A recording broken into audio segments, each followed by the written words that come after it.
Përshëndetje Blerina, mirë se keni ardhur në këtë intervistë lidhur me konferencën e fundit që ka zhvilluar Akademia e Shkencave e Shqipërisë në lidhje me edukimin muzikor dhe zhvillimin e tij. Atëherë, cili është mendimi juaj për këtë konferencë në lidhje me edukimin muzikor në Shqipëri dhe më gjerë? Atëherë, përshëndetje, faleminderit për intervistën.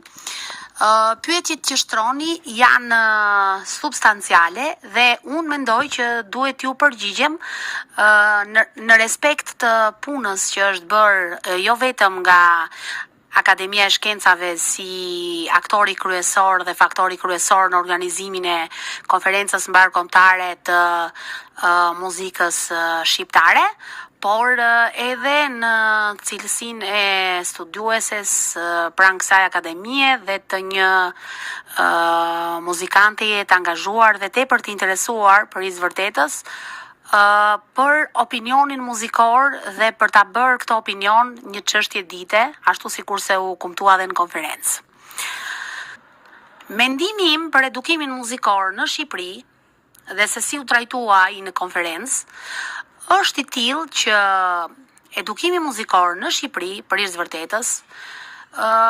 ka filluar qyshherët. Ka qenë një çështje që ka preokupuar shumë muzikantët, muzikbërësit e muzikdashësit. Shqipëria e ka patur edukimin muzikor edhe si traditë të hershme, jo thjesht një traditë institucionale, por e ka patur një traditë shpirtërore, që glon prej shekujsh, sepse si shpjegohet që kemi rapsod, si shpjegohet që kemi poet popullor, si shpjegohet që kemi këngëtar popullor, pra kemi një sër faktorësh që vlejnë për të kuptuar që populli shqiptar është një popull ardashës. Në këtë kuptim, në rastin e konferencës, pyetja merr një kuptim institucional, sepse edukimi muzikor në Shqipëri kohët e fundit ka patur problematika, sidomos në rikonceptimin ose konceptimin e sjell në kohë të kurikulave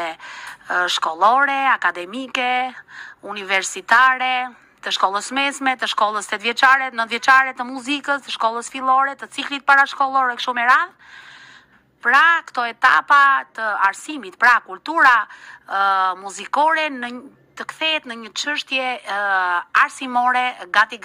të detyruar. Ky ishte konkluzioni që unë nxor nga konferenca që u zhvillua, pra që ky edukim të mos i largohet traditës. U vrej në konferencë që edukimi i brezave ka patur një të kurje në lidhje me shkollat, pra të kurje të orëve të mësimdhënies, shpesh në për zonat e largëta të Shqipërisë japin mësim mësues që nuk janë të specializuar për muzikën, gjë që dëmton vetë artin muzikor, por edhe përcjelljen e tij si një çështje arsimore shumë e rëndësishme, jo vetëm për kulturimin njerëzor, për edukimin e shijeve estetike, por edhe për mirëqenien shpirtërore të njerëzve, kur dim që bota e qytetëruar investon shumë para në lidhje me mirëqenien e njeriut përmes artit. Mjafton të përmend që në Austri, për shembull, kemi një ligj të ndërtimit i cili nuk e lejon ndërtesat që mund të ndërtohen, nëse ato nuk kanë në katin e parë të tyre një sallë teatri, një koncert, sallë koncerti apo një piano. Dhe kjo flet më shumë se çdo gjë. Çfarë përfitimesh ka komuniteti i muzikantëve? Përfitimet e komunitetit muzikantëve nga konferenca zhvilluar pas 35 vjetësh janë të gjëra. Në rast të parë, muzika profesioniste hyn tashmë thellë brenda institucionalizmit të saj. Pas një të kurjeje, pas një tronditjeje të vlerave të saj, të arritura me shumë mund në dekadat e fundit, nga brezat e kompozitorëve që kanë ardhur pavarësisht se të diktuar nga sistemi represiv, por gjithsesi ata krijuan traditën e tyre me shumë mund, po e theksoj, me shumë përpjekje, në ndrysni në censura të ndryshme, por sidoqoftë shteti në atë kohë për muzikën tregonte një kujdes të veçantë, sepse ekzistonin institucionet, ekzistonin porosit për muzikën, porosit shtetërore, porositeshin këngë, porositeshin pjesë muzikore për teatrin deri dhe teatrin e kukullave, për filmin. Pra muzika ishte një distributor ku shteti luante rolin e tij të patjetërsueshëm në mbajtjen gjallë të këtij arti kaq të domosdoshëm për njeriu. Por të kthehemi te përfitimet janë pra ne kemi tashmë një bazë teorike edhe shkencore të nxjerrë nga përfundime, nga konkluzione, përvojash të mbledhura nga muzikant, nga muzikolog, nga studius të ndryshëm, gjë që do t'i vlej jo vetëm konferencës, sepse këto janë të gjitha kumtesa të shkruara që do botohen. Pra kemi një lëndë shkencore në lidhje me atë se ku duhet të shkojë arti muzikor shqiptar, si mund të mbijetojë ai në këtë kohë globale, në këtë kohë digjitale, në këtë kohë kur njeriu është kaq i dhënë pas anëve të tjera materiale dhe jo pas muzikës. Por sigurisht ka përfituar edhe opinioni publik, sepse i kemi bërë të ditur me mjetet që kemi, që zotrojmë, që muzika duhet të jetë një art që duhet ta duan të gjithë, që duhet ta mësojnë, që duhet ta njohin, që duhet ta konsumojnë në fund të fundit të gjithë, jo thjesht si mjet argëtimi, por si një mjet zgjimi shpirtëror, si një mjet inspirimi, si një mjet që të largon nga hidhësia e realitetit dhe si një mjet i shëndetshëm, kur dim fare mirë që muzika është jo vetëm një art i bukurisë epërme, por ai është edhe një art terapeutik. Edhe në këtë aspekt kemi se çfarë të përfitojmë nga kjo konferencë shkencore që u zhvillua. Sot kemi një dokument, një institucion të rëndësishëm si Akademia e Shkencave Shqipërisë. Ç'do të thotë kjo në kuptimin institucional? Rekomandim të cilin e ka lëshuar Akademia e Shkencave të Shqipërisë, që sigurisht ka prestigjin e vet dhe është i rëndësishëm si dokument, madje do të thosha që merr formën në një traktati institucional, sepse përveç se këtë dokumente kanë nënshkruar njerëzit më kompetent të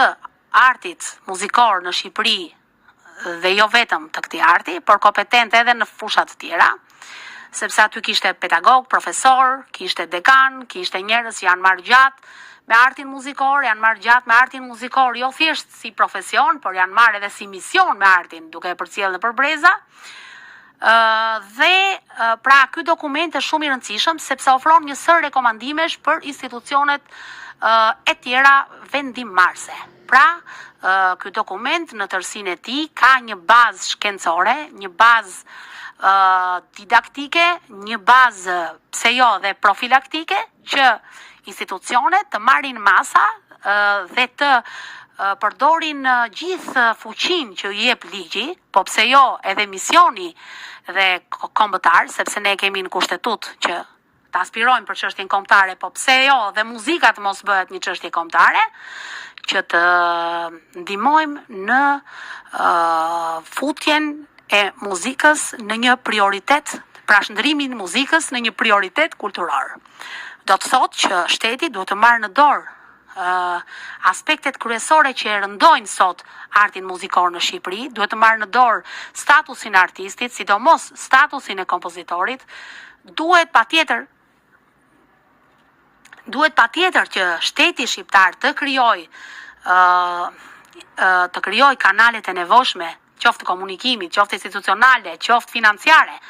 që të krijohen pra aspektet, të krijohen bazat për porosi shtetërore mbi artin muzikor. Pra shteti, për evente të caktuara, për përkujtime të caktuara, për data të caktuara, për konkurse të caktuara, pse jo për kompeticione botërore, të porosis vepra, por edhe për të shërbyer vazhdimësisë së shkollës muzikore kombëtare, të porositet opera, të porositet baleti, të porositet drama muzikore, të porositet teatri muzikor, të porositet kënga, të porositen gjini të tjera, miniatura, pse jo, për të shërbyer shkollave, për të pasuruar literaturën. Pra, për ta shndruar muzikën, siç e thash, në një prioritet kulturar. A është e vonuar kjo konferencë në kohë? Pra, është e para pas 35 viteve. Kjo konferencë është e vonuar padyshim, sepse kanë kaluar 35 vjet pluralizëm dhe për fat keq politika ka mbizotruar çdo lloj fushë, çdo lloj institucioni në Shqipëri. E në këtë aspekt edhe muzika ka pësuar dëmet e veta. Megjithatë, është për të përshëndetur zhvillimi i saj, i cili vjen në një kohë kur kemi arritur në një pikë kritike, kur muzika duhet futur brenda kanalit profesionist, kur amatorët nuk duhet ta bëjnë më ligjin në një treg tërësisht të pabarabartë dhe të pa kaluar në asnjë lloj filtri, kur duhet institucionalizuar kritika si gjykata kryesore e artit, jo thjesht muzikor, dhe këtë e bën vetëm një shkollë shkencore, këtë e bën vetëm e ndihmon vetëm një konferencë kombëtare shkencore që shpresojmë të bëhet një ritual që të përsëritet, sepse vetëm kështu ne do të mund të kemi baza të sigurta për zhvillimin e mëtejshëm të artit muzikor. Por gjithsesi, e thash, Akademia e Shkencave ka kaluar në një stad reformimi. Janë afruar pranë saj institucionet që kanë qenë pjesë e saj, siç janë antropologjia, letërsia, gjuhësia e tjerë, historia dhe kështu që ne shkencën shqiptare e kemi të përbashkuar tashmë në një institucion dhe pse të mos e ndihmojmë muzikën nga forca e këtij institucioni nëpërmjet tij, nëpërmjet specialistëve që e ka në dorë Akademia dhe e ka forcën për t'i mbledhur dhe për t'i bërë pjesë integrale të jetës shkencore, po pse jo dhe të debatit shëndetshëm publik, dhe kjo konferencë mbetet një piknisje, gati me përmasa historike, sepse unë do ta quaja gati njësoj me konferencën, me kongresin gjuhësor që është zhvilluar, sepse është edhe muzika një lloj gjuhe, madje një gjuhë më e gjerë se sa gjuha e shkronjave dhe fjalëve. Prandaj unë e inkurajoj Akademinë e Shkencave, inkurajoj studiusit të vazhdojnë ta mbajnë gjallë debatin publik, secili individualisht e më pas institucionalisht, sepse kjo është e vetmja mënyrë që ne të mos lejojmë që muzika të dëmtohet nga njerëz që nuk e zotrojnë këtë art, të dëmtohet dhe të jap shoqërisë mesazhe degradimi, mesazhe shthurjeje, mesazhe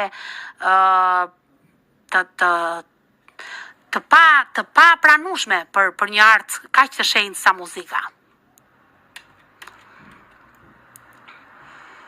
A ka ardhur koha që të vlerësojmë këtë komunitet të shkolluar muzikantësh që fatmirësisht e kemi?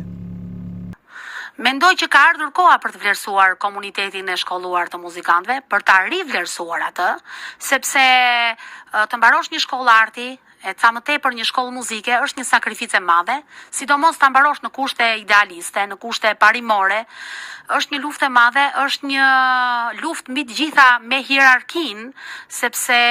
të jemi realist, arti është në vetvete konkurrencë, është një shfaqje që ti do përballesh diku dhe kjo nuk është e lehtë dhe kush më mirë se sa një muzikant i shkolluar mund të bëj këtë që të jap publikut, të jap shoqërisë një standard të ri mbi të gjitha të menduarit, pastaj dhe të konceptuarit të muzikës, jo thjesht si një përsosje shijeve estetike, por edhe si një edukues, edhe si një misionare, ku ajo fare mirë mund të përdoret për një katarsis për cilin kemi aq nevojë të gjithë e në çdo kohë. Kush më mirë se këta muzikant mund ta bëjnë këtë gjë.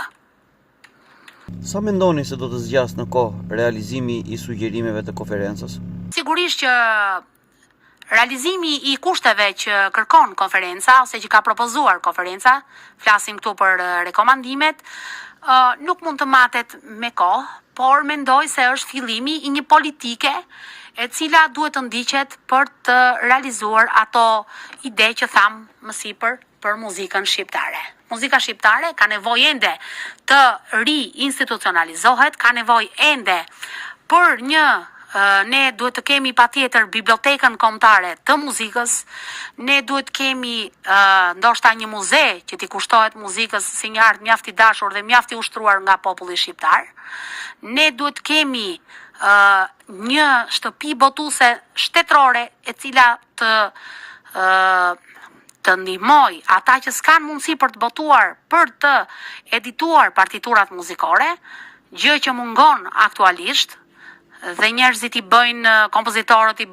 hartojnë partiturat në rrugë private. Këto rekomandime janë shumë të domosdoshme, mendoj se ato nuk kanë kohë, ato janë të gjithkohshme, sepse në rast se do t'i lexojmë, do t'i rikthehemi vite më vonë, brezat do ta kuptojnë që janë po aq aktuale, janë të çdo kohe. Janë të çdo kohë sepse gjithmonë ka nevojë për përsosje. Qoftë në arsimin kulturor muzikor, qoftë edhe në mënyrën e shfaqjes muzikës si arti, edukimi dhe argëtimi, por edhe si shkencë. Si e vlerësoni punën e Akademisë në këtë takim mbarkombëtar? Puna e Akademisë Shkencave ka qenë një punë kolosale në mbledhjen e materialeve, në kërkimin e studiuesve më me vlera në mbar trojet shqiptare ose shqipfolse të Shqipërisë, jo vetëm këtu brenda, po edhe në trevat jashtë kufive shtetëror. Ka qenë e tillë sepse aty ka sektor të cilët i filtrojnë studiuesit, ka një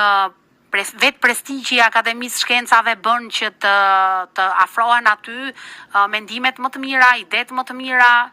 kumtesat më të mira që vijnë nga njerëzit më të përgatitur dhe njerëzit që janë marrë gjatë me përvojat qoftë akademike, qoftë shkollore, qoftë edhe shkencore, didaktike dhe publike. Sa e vështirë është të realizohen të gjitha rekomandimet e Akademisë së Shkencave? Është e vështirë për të realizuar gjithë rekomandimet që ka shkruar,